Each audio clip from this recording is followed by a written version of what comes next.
Assalamualaikum warahmatullahi wabarakatuh. Perkenalkan, nama saya Nur Sahida, NIM 1702405083, kelas 7B Agribisnis. Pada kesempatan kali ini saya akan mempresentasikan beberapa materi yang berkaitan dengan berpikir sistem. Video ini saya buat untuk menuntaskan ujian akhir semester, yaitu mata kuliah berpikir sistem. Untuk mempersingkat waktu, materi pertama yaitu pemecahan masalah dengan berpikir sistem. Pertama, penyamaan perspektif tentang masalah.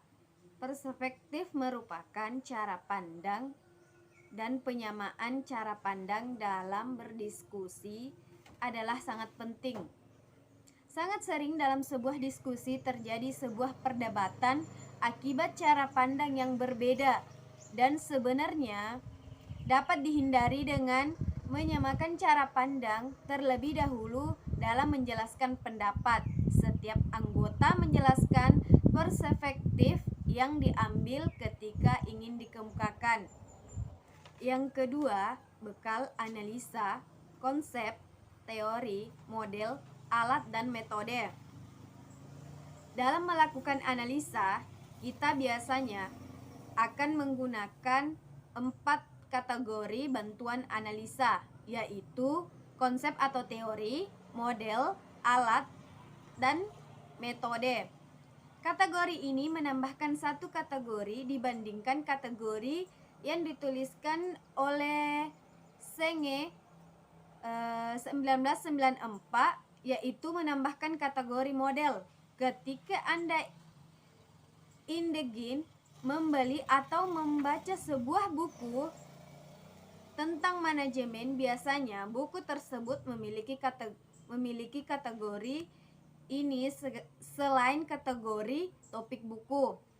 Ada buku yang berbicara soal konsep manajemen, alat bantu, model organisasi atau individu, dan buku tentang metode. Ada pula buku yang mengkombinasikan lebih dari satu dari keempat kategori ini.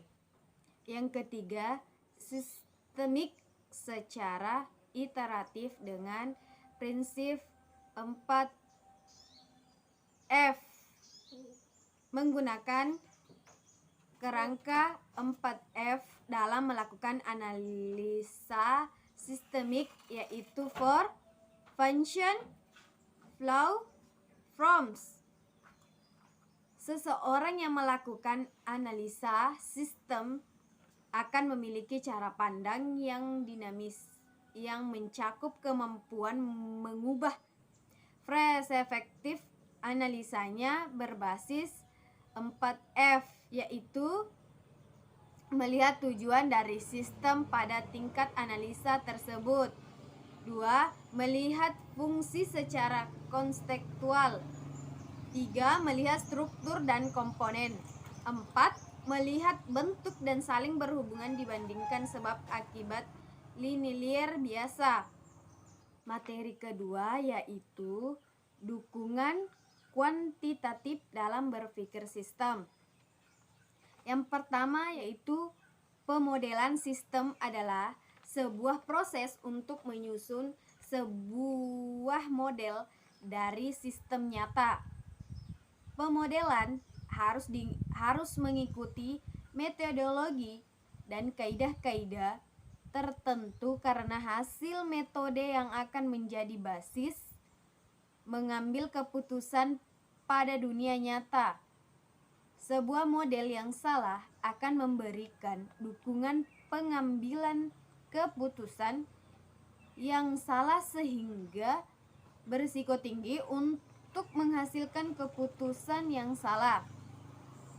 Kedua, pendekatan optimasi merupakan pendekatan klasik dalam dukungan kuantitatif berpikir sistem.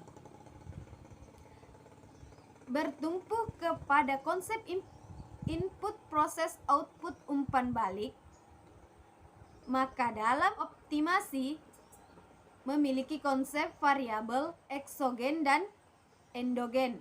Ketiga, simulasi didefinisikan merupakan serangkaian kejadian yang dirangkai sedemikian rupa berbasis pada rangkaian kejadian terjadi di dunia nyata.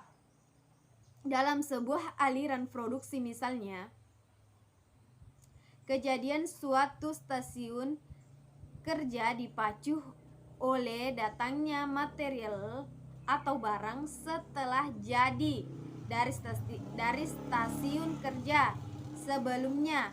Demikian pula seterusnya. Keempat, pemodelan sistem dinamis adalah pemodelan struktur independensi dengan fokus aspek endogen dari sebuah sistem untuk mendapatkan perilaku dalam rangka pemahaman yang lebih dari masalah yang dihadapi dan atau perbaikan perilaku dari sistem tersebut berbasis kepada dari sistem yang dianalisa. Materi yang ketiga yaitu dinamika sistem dalam berpikir sistem. Dinamika sistem adalah sekumpulan variabel yang ada pada sistem yang kompleks menyebabkan terjadinya hubungan sebab akibat dalam putaran umpan balik, di mana semua variabel saling berinteraksi antara keterhubungan sistemik dalam putaran umpan balik menentukan struktur sistem, dan struktur inilah yang menjadi penentuan utama dalam perilaku sistem.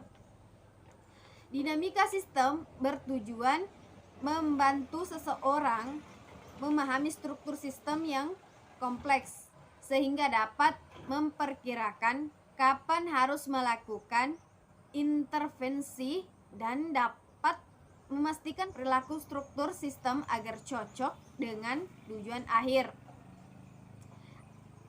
Ada beberapa langkah metodologi untuk menetapkan dinamika sistem menurut Forster 1961 sampai 1971.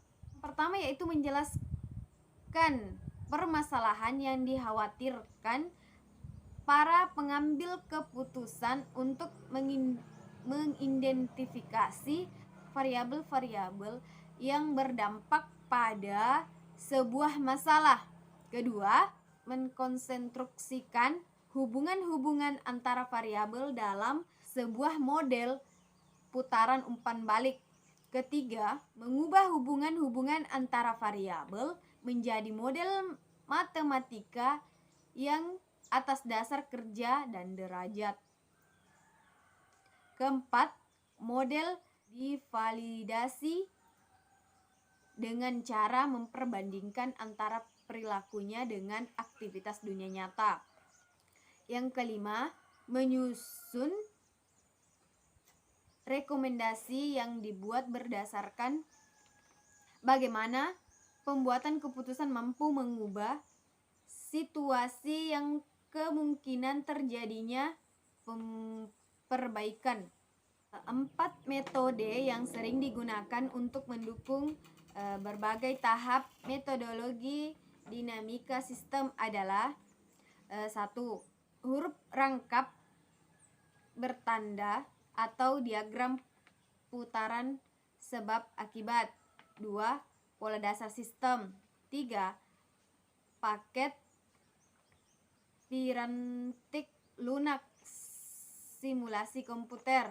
Terakhir, dunia mikro. Materi yang keempat yaitu media pembelajaran berpikir sistem. Menurut Mahbub Kirana dan Pujidestuti 2006, media adalah sebagai alat komunikasi guna lebih mengefektifkan proses dalam hal ini belajar mengajar. Kedua, menurut Aprida Pane dan Muhammad D. Dasopang, 2017, pembelajaran adalah proses interaksi antara pengajar dan peserta didik dengan bahan pelajaran, metode penyampaian, strategi pembelajaran, dan sumber belajar dalam suatu lingkungan belajar. Menurut Bertalanffy 1979, analisis sistem adalah suatu konsep yang bersifat menyeluruh, yang memandang suatu secara keseluruhan. Dinamika sistem merupakan ilmu yang menyelidiki karakteristik umpan balik informasi dari sistem yang dikelola dan penggunaan model-model untuk meningkatkan desain bentuk pengorganisasian dan dijadikan sebagai pedoman pembuatan kebijakan.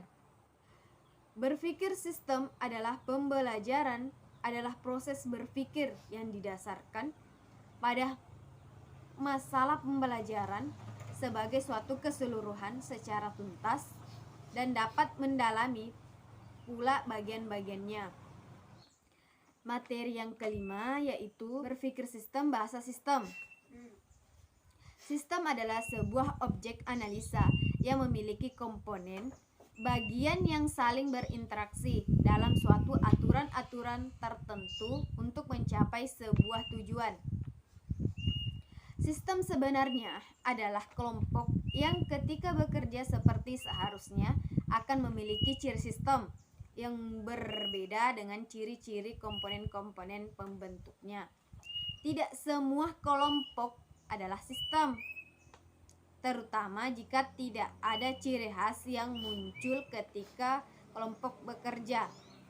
Materi yang keenam yaitu berpikir sistem, sistem archetypes. Archetypes adalah pola, pekam atau pola. Archetypes adalah sistem menggambarkan pola dasar atau pola umum perilaku dalam suatu organisasi. Archetypes sistem berfungsi sebagai alat diagnosa dan memberikan wawasan tentang struktur dasar dari mana perilaku dari waktu ke waktu dan kejadian tersembunyi muncul. Arketipi sistem atau sistem archetypes adalah pola perilaku dari suatu sistem. Oleh karena itu, sistem yang diungkapkan oleh lingkaran kausalitas memiliki struktur yang serupa. Materi yang terakhir yaitu berpikir sistem, Stock dan flow diagram. Stock dan flow diagram merupakan pengembangan dari causal loop diagram yang digambarkan dalam diagram yang terdiri dari dua jenis variabel, yaitu stock atau level dan flow atau rate. Di dalam permodelan sistem dinamik, stock dan flow digunakan untuk mempresentasikan aktivitas pada suatu lingkar umpan balik. Pemodelan dapat diartikan sebagai suatu perwakilan dari sebuah objek atau situasi aktual atau merupakan tiruan model dunia nyata yang dibuat virtual karena merupakan tiruan. Untuk dapat melakukan simulasi dengan PowerSim, maka perlu digunakan terlebih dahulu agar dapat mengidentifikasikan dan menghimpun komponen-komponen penting dalam sistem yang dituju. Itulah tadi hasil presentasi saya. Kurang dan lebihnya mohon dimaafkan. Wabillahi taufik wa hidayah. Wassalamualaikum warahmatullahi wabarakatuh.